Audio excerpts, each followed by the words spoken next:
Don't try what you're about to see at home. That's right, we're professionals. I'm Teddy. And I'm Leroy. And we're the FactProvers.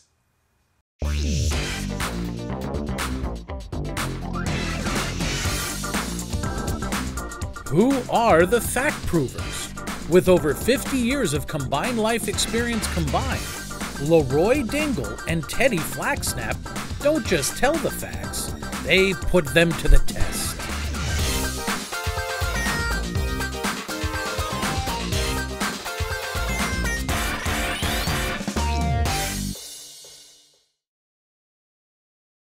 On today's episode of FactProvers, we examine the claim, a bird in the hand is worth two in the bush. Let's put that to the test. As you can see, Leroy has a bird in his hand that he purchased on his own. Is that correct, Leroy? That is correct.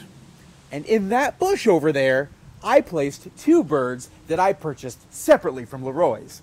Now, Leroy, how much did you pay for that bird? I paid $6.85, Teddy. And the cost of the two birds I purchased?